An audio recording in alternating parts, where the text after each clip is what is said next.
In the next few minutes, I'm going to show you everything you need to know to use the DJI Osmo Mobile 8 properly, what hidden features it has, and how to get the most out of the OM8. At the same time, I'll tell you what my 17 favorite features of this gimbal are and show you how they work. One of the best features of the OM8 is that it's extremely quick to set up and activate. To activate the OM8 properly and quickly, do the following. First, you should fully charge the gimbal via the USB-C port on the side. As soon as the gimbal is charged, remove the clamp and attach your smartphone to the clamp. You should attach the clamp so that the round disc of the clamp is positioned exactly in the middle of the smartphone. It can also be moved to the left and right.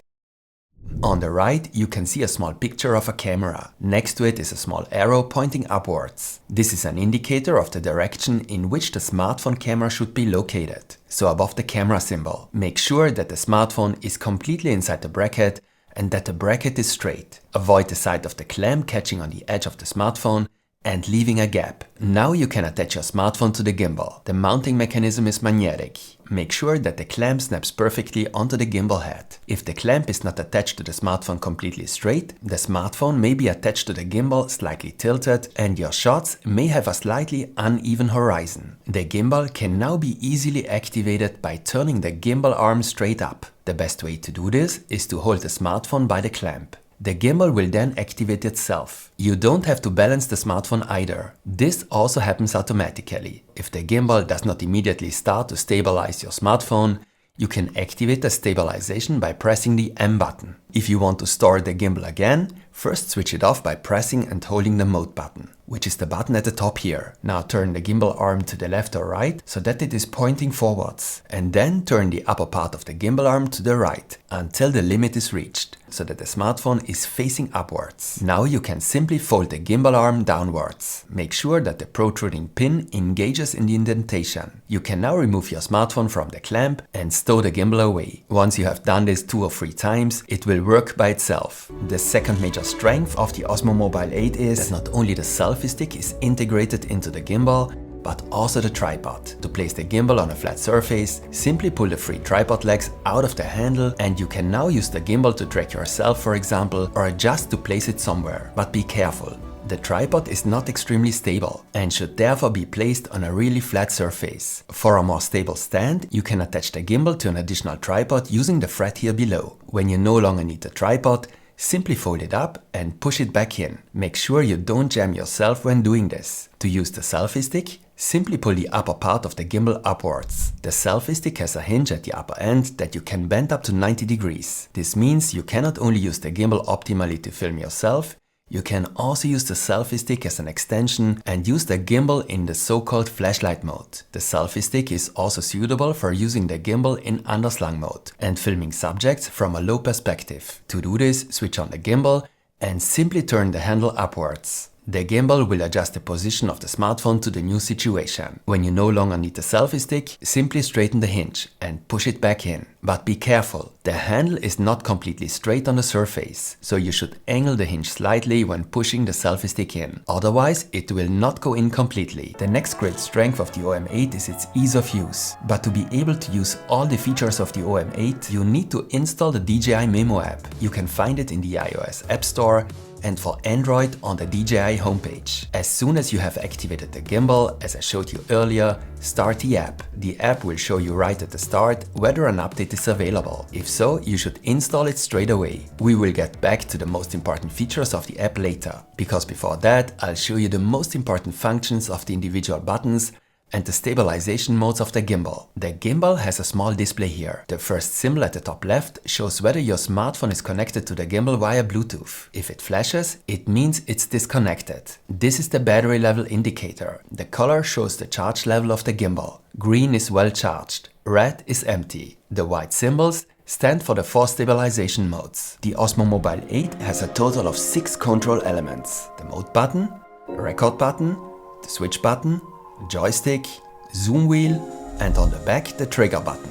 If you have ever used a gimbal before, you will get to grips with the OM8 extremely quickly, as its basic operation is similar to that of older DJI gimbals and most other gimbals on the market. You can use the mode or power button to check the battery level if the gimbal is still switched off and folded. If the gimbal is already unfolded but not activated, You can switch it on by pressing the mode button. If you briefly press the mode button once when the gimbal is switched on, you switch to the next stabilization mode. If you press the button 3 times, the gimbal switches to standby mode. This of course saves battery when you are not using it. Pressing it again reactivates it. However, if you press and hold the mode button, the gimbal switches off. But let's switch it on again. With the record button, you can of course start and stop a recording or take a photo. If you press the switch button once, you can switch between the selfie camera and the back camera. If you press it twice, you switch from portrait mode to landscape mode and vice versa. You can also do this manually. To do this, simply turn your smartphone upwards or downwards. But be careful.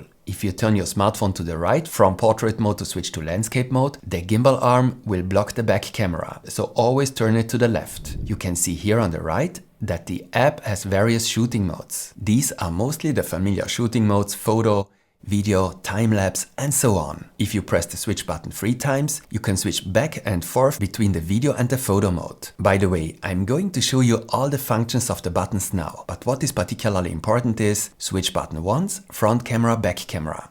Switch button twice, portrait mode, landscape mode.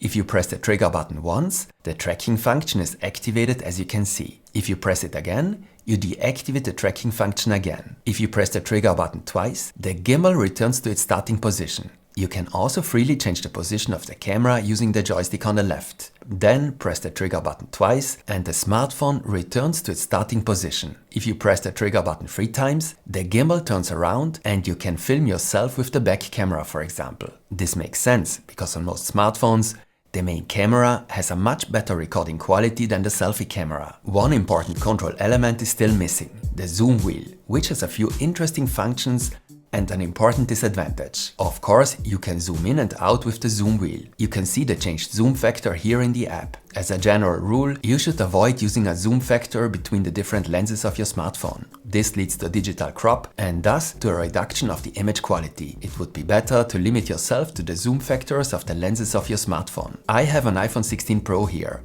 which has 3 lenses. These are labeled 0.5x, 1x, and 5x. This is what the dots stand for. All zoom factors in between or above lead to a digital crop. If you do not turn the zoom wheel, but press it in briefly, you switch to manual focus mode. You can now adjust the focus with the zoom wheel, and what's really cool, do a cinematic manual focus pull. There is also a third mode, the joystick zoom mode. When you activate this mode, you can also zoom in and out using the joystick. But what bothers me about the zoom wheel is that I keep accidentally touching it and changing the zoom factor without meaning to. This can lead to an unintentional and unnoticed reduction of the image quality. To prevent this, you can also deactivate the zoom wheel completely. To do this, tap on the 3 dots at the bottom left, here on the gimbal icon in the middle, and then select off under side wheel mode.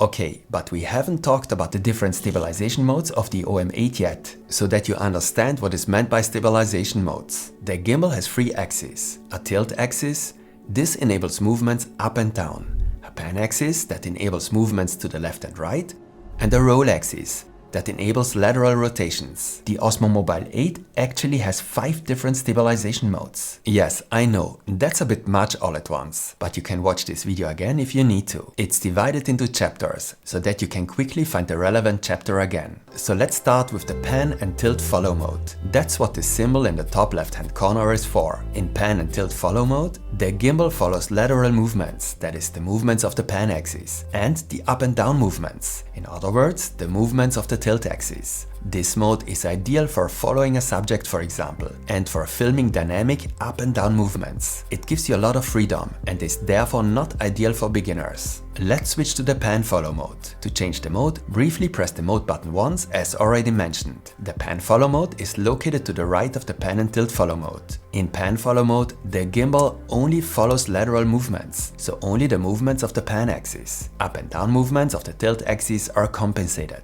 As in all other modes, you can set the optimum angle with the joystick before starting the recording, and of course also during the recording. The pan follow mode is of course also suitable for following subjects, and because it does not allow as much freedom, it's more suitable for beginners. The next symbol at the bottom right stands for the FPV mode. In FPV mode, the gimbal also follows the movements of the roll axis. This means that lateral rotations can also be performed. This allows you to film very dynamic and natural shots and movements, for example POV shots. If you want to have a little more control over the rotational movements of the roll axis, switch to the so-called spin shot mode. In this mode, you can turn the smartphone sideways by pressing the joystick to the left or right. For example, you can film a straight forward movement and simultaneously perform the rotation with the joystick. I would say that you don't need the FPV and the spin shot mode that often, but you can achieve very interesting effects with them. On the other hand, if you only want to film a very simple forward movement or a sideways movement, for example a dolly forward or a sideways revealing shot, then you can lock all three axes. The gimbal will compensate for all movements. It's very simple. You use the joystick to determine the correct shooting angle, for example in pan and tilt follow mode, and then press and hold the trigger button. Now the stabilization mode symbol disappears and you are in lock mode. All movements are compensated. Personally, I often use this mode when I want to take simple cinematic shots. However, the freedom of movement is of course very limited. By the way, if you are interested in which camera movements you should master with a gimbal, and which movements are useful for which type of shot, then take a look at my corresponding tutorial after this video. To get started, I would simply recommend using the gimbal in pan follow or pan and tilt follow mode. And check this out. Unlike its predecessor, the OM8 can now rotate a full 360 degrees on the pan axis. This is an important new feature, especially if you want to track yourself with the gimbal. In addition to the basic stabilization function and the ability to perform cinematic camera movements, the most important features of a modern smartphone gimbal is definitely the automatic tracking of subjects. You can place the gimbal somewhere and track and film yourself.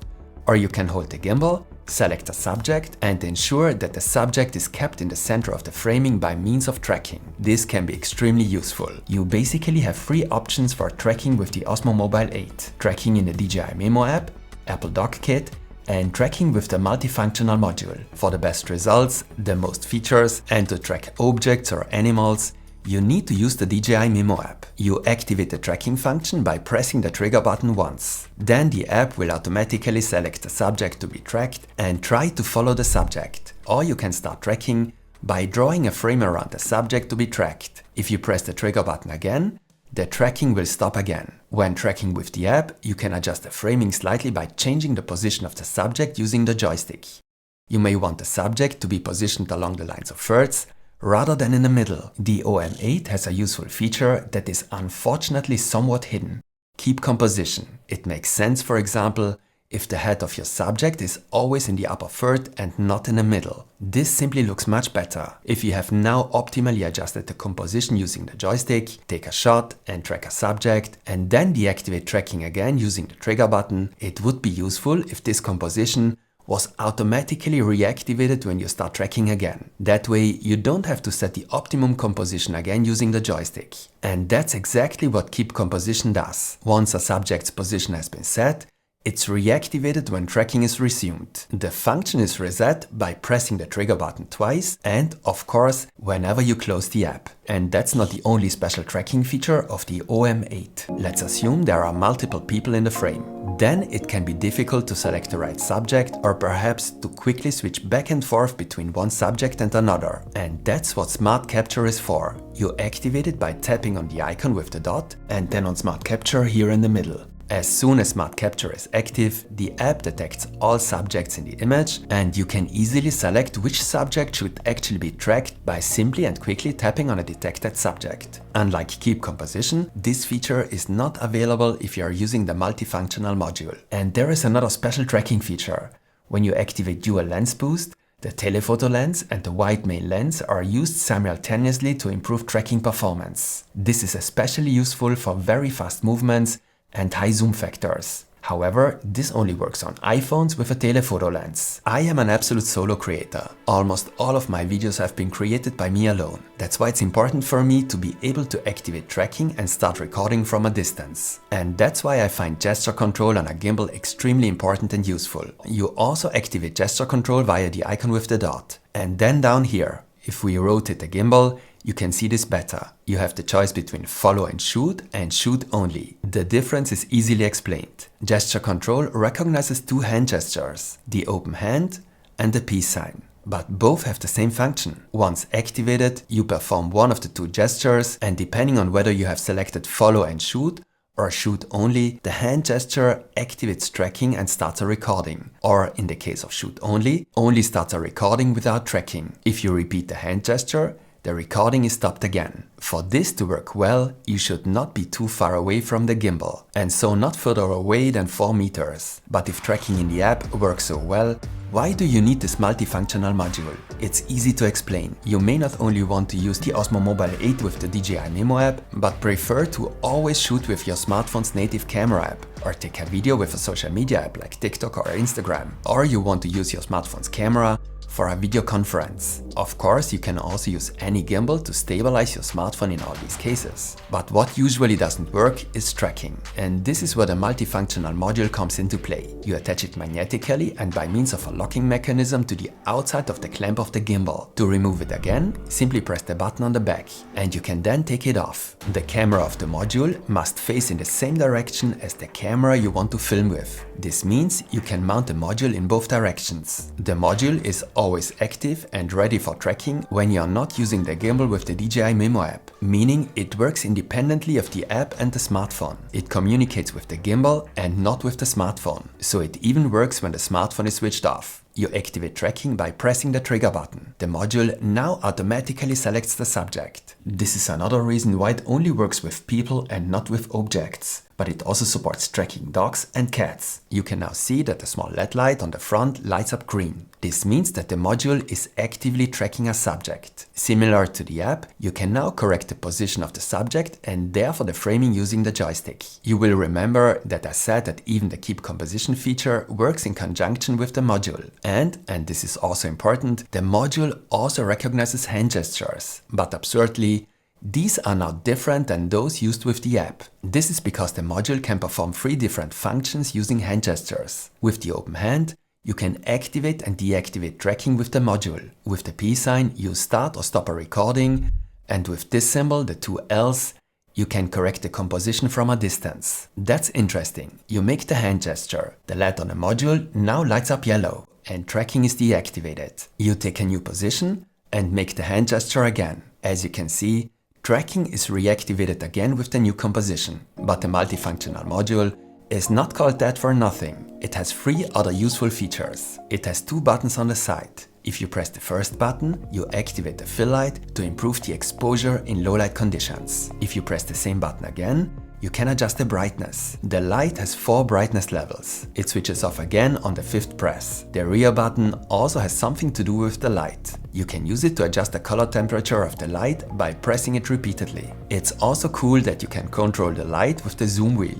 To do this, press and hold the zoom wheel. Now the light switches on. By turning the wheel, you control the brightness. If you press the zoom wheel again, you can control the color temperature with the zoom wheel, and if you press and hold it again, you can switch the light off again. The light is a nice feature, but you shouldn't expect too much from it. It's also cool that the module has an integrated receiver for DJI microphones. It works with the Mic Mini, Mic 2 and Mic 3, so you don't need to use a receiver on your smartphone to get good audio quality. However, you will need a supplied cable for this. You connect it to the back of the module and connect the other side to your smartphone. Now activate the Bluetooth pairing by pressing and holding the rear button for 2 seconds. The 2 LEDs at the bottom will now flash green. Now you can switch on your microphone and also activate Bluetooth pairing. As soon as the microphone is connected, the LED lights up green and you can start recording. But the supplied cable and the module also fulfill another function. If you have connected your smartphone to the module via cable, you can briefly press the M button twice. The gimbal will now charge your smartphone via the module. This is great and of course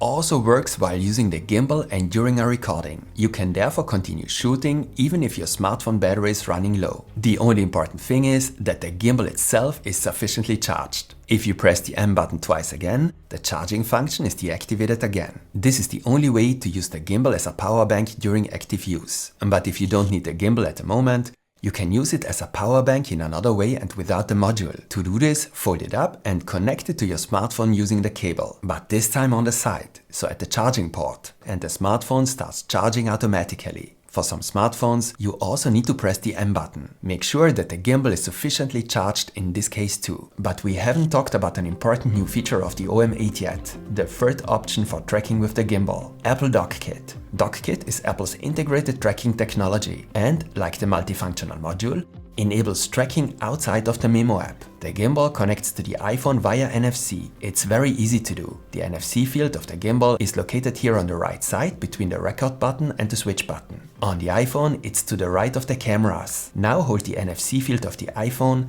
against the NFC field of the gimbal. To do this, both devices must be turned on, of course, and the iPhone must be unlocked with the home screen active. Don't forget to activate Bluetooth. This message will now appear and you can connect the devices. You only have to do this the first time. After that, the gimbal will connect automatically. Dockkit only works when you remove the multifunctional module. When you launch a supported app, such as the iPhone camera app, you can start tracking as usual with the trigger button. When tracking with Dockkit is active, the green LED light here flashes. The LED light on the back of the gimbal arm head will also flash. That's useful if you are filming yourself with the rear camera. In the iPhone camera app, you can also start and stop recording with the gimbal's record button. In addition to the iPhone camera app, most social media apps such as Instagram or TikTok are also supported, as are video conferencing apps such as Google Meet or Teams. You can deactivate tracking by pressing the trigger button again. Dockkit is useful because it doesn't consume as much energy as the multifunctional module, but it also has disadvantages. It only works with iPhones,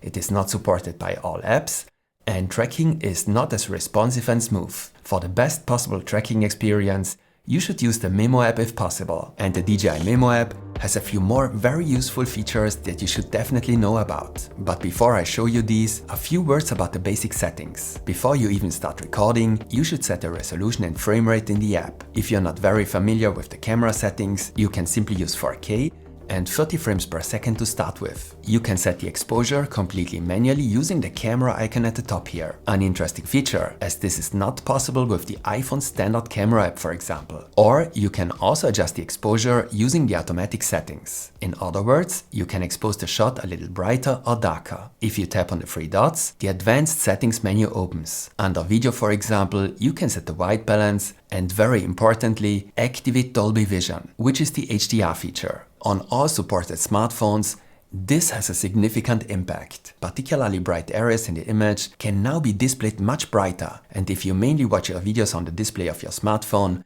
I would definitely activate this feature. And in the gimbal settings, you can calibrate the gimbal or adjust the joystick speed. And this icon stands for the glamour effects. These are a kind of beauty filter with which you can smooth the skin or enlarge the eyes. I'm not a particularly big fan of them, although at my age, one or two of these filters might be useful. We saw that if you press the switch button 3 times, you can switch back and forth between the photo and the video mode. But the app, of course, also offers other modes. There are the usual hyperlapse, time-lapse and slow motion modes, but also a few very special modes. In Dynazoom or dynamic zoom mode, for example, you can achieve a kind of vertigo effect. The app shows you step by step how to do this. In Pano mode, you can have the gimbal automatically create different types of panoramic photos. You can set the format here on the left. In Parent and Kids mode, you set up the gimbal on a flat surface or tripod, make sure that both children and parents are in the frame, and the OM8 will now automatically take different clips over a certain period of time, which you can then watch